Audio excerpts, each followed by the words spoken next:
मेरे साथ बाबा रामदेव जी। और यकीन मानिए यहां पर इतनी ठंड है, इतनी ज्यादा ठंड है, लेकिन बाबा रामदेव जी का जो जोश है वो अपने आप में एक बेमिसाल है। आपसे जानना चाहूंगा अभी भाव क्या चल रहा है? प्राण प्रतिष्ठा आपसे कुछ ही क्षणों में होने वाली है। पूरा राष्ट्र और पूरा विश्व राममय हो रहा है। बोले जय सिया राम, जय जय श्री राम। और जो जय जय श्री राम नहीं बोल रहे हैं, जय सिया राम नहीं बोल रहे हैं, उनका राम नाम सत होने वाला है। या तो भगवान सबको सन्मति दे, नहीं तो सदगति होने ही वाली है। मीन्स राम का जो नहीं वो किसी के काम का नहीं। राम हमारे पूर्वज हैं, राम हमारे आराध्य हैं, राम हमारे इष्ट हैं और उनसे सारे अनिष्ट ऐसे ही दूर होने वाले हैं। राम परात परब्रह्म हैं। राम हमारे एक राजा भी हैं, रघुपति राघव राजा, राम पतित पावन। तो राम हमारे राजा भी हैं, राम एक आदर्श पिता भी हैं, आदर्श पुत्र भी हैं, गुरु वशिष्ठ और विश्वामित्र के लिए एक आदर्श शिष्य भी हैं। राम का आदर्श आचरण है, उनकी मर्यादाएं, उनके जीवन का अनुशासन, माता सीता का तप त्याग, राम जी की तपस्या, वो सर्व शास्त्रों के वेत्ता होकर के इतने कृतज्ञ हैं, इतने विनम्र, इतने शालीन, इतने धीर गंभीर। और माने जीवन के कोई सद्गुण ऐसे नहीं जो हम राम जी से न सीख सकते। तो राम प्रेरणा है केवल भारत नहीं पूरे विश्व के लिए। और ये जो आज प्राण प्रतिष्ठा हो रही है, ये मात्र प्राण प्रतिष्ठा नहीं, ये राम राज्य की आधारशिला रखी जा रही है। शंखनाद है राम राज्य का, जिसके सपने देखते थे हमारे रागी जी। आप ये बताइए आपका कार्यक्रम क्या है, कितने बजे आप जाएंगे आज? मैं तो अभी सुबह सुबह योग करके और दौड़ता हुआ था, मैं ऐसे ही दौड़ रहा था, तो ये बोले ये बाबा जी खड़ाऊ में कैसे दौड़ते? तो मैं तो अभी आपको ये बताऊं, मैं भी देख के हैरान हो गया था वैसे। आप यहाँ स्टेज पे कूद गया एकदम से खड़ाऊ पहन के।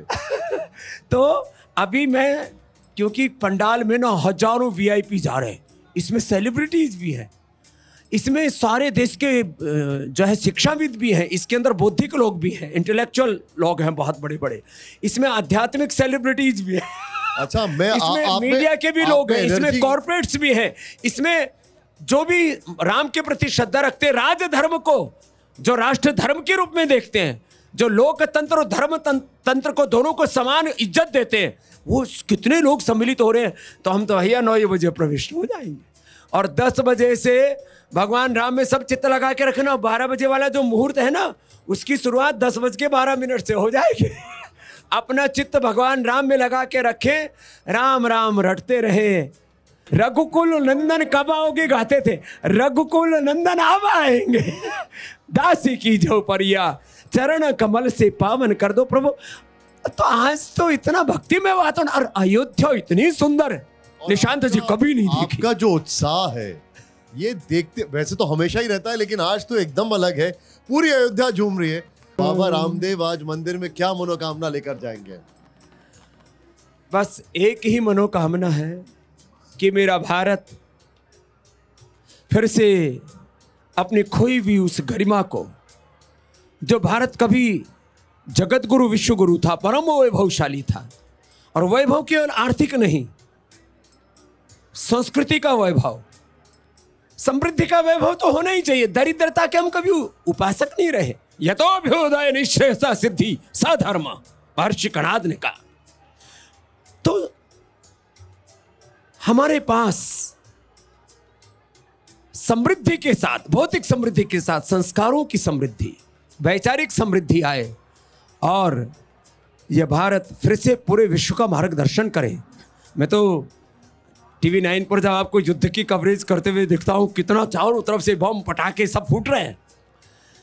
इस दुनिया को समाधान रसिया से, चाइना से, अमेरिका से नहीं मिलेगा। युद्धों से समाधान नहीं होगा। योग और कर्मयोग के युद्ध तो भगवान राम जी ने भी किए, लेकिन वो धर्म युद्ध थे, वो देवासुर संग्राम थे। लेकिन इस धर्म युद्ध में हमें बुद्ध रहना है, हमें शुद्ध रहना है और धीर गंभीर रहना है। और राम जी तो रावण का वध करके जब मंदोदरी उनके पास आई रोती बिलखती कि ये मेरे साथ क्या किया आपने। बहुत उसके मन में गिला शिकवा थे। चली जा रही थी, राम से बहुत शिकायत करूंगी। जैसे ही राम जी के सन्मुख आई, राम जी ने उनको चरण छू करके प्रणाम किया। मंदोदरी की सारी शिकायत दूर हो गई। राम और रावण का अंतर पता लग गया। एक दूसरे की पत्नी पर कुदृष्टि रखता है और एक अपने शत्रु की पत्नी को भी पादस्पर्श करता है। ये संस्कार मैं भारत का देखना चाहता हूं। और हम तो साधु, हमारी क्या तमन्ना अपने लिए, बस एक ही तमन्ना है, ये हमारा सनातन धर्म और इसके साथ हमारा राष्ट्र धर्म और जन जन में राम धर्म की प्रतिष्ठा हो। किसकी बोलो? राम धर्म। रामो विग्रहवान धर्म है, तो राम धर्म की प्रतिष्ठा हमारे जीवन में हो। बस यही कामना हमारे दिल की है। अब मैं सुबह सुबह योग करता आ रहा था तो योगेश पहुंच गया और हमारे हेमंत जी तो हमारे अत्यंत प्रकार, वो साथ ही पाठक जी और साथ ही जा रहे थे, तो हम तो बीच में ही हमारा संयोग हो गया। तो बोला बाबा जी आप TV 9 कब आओगे? मैंने कहा ये भगवान बुलाएंगे तो। देखो आपने सुबह सुबह बुला लिया। निशांत जी एक बार बहुत बहुत अभिनंदन में TV 9 ने टीवी के इतिहास में भी इतिहास बना दिया। इतने अल्प समय में जो पुरुषार्थ आपने किया है उसके लिए, और आप उसके सबसे बड़े पुरोधा हैं। निशांत जी के लिए भी जोरदार अभिनंदन है। हेमंत जी के लिए एक सवाल हमारे मन में है। संतों की, साधुओं की बहुत बड़ी जो सौगंध थी वो पूरी हो गई।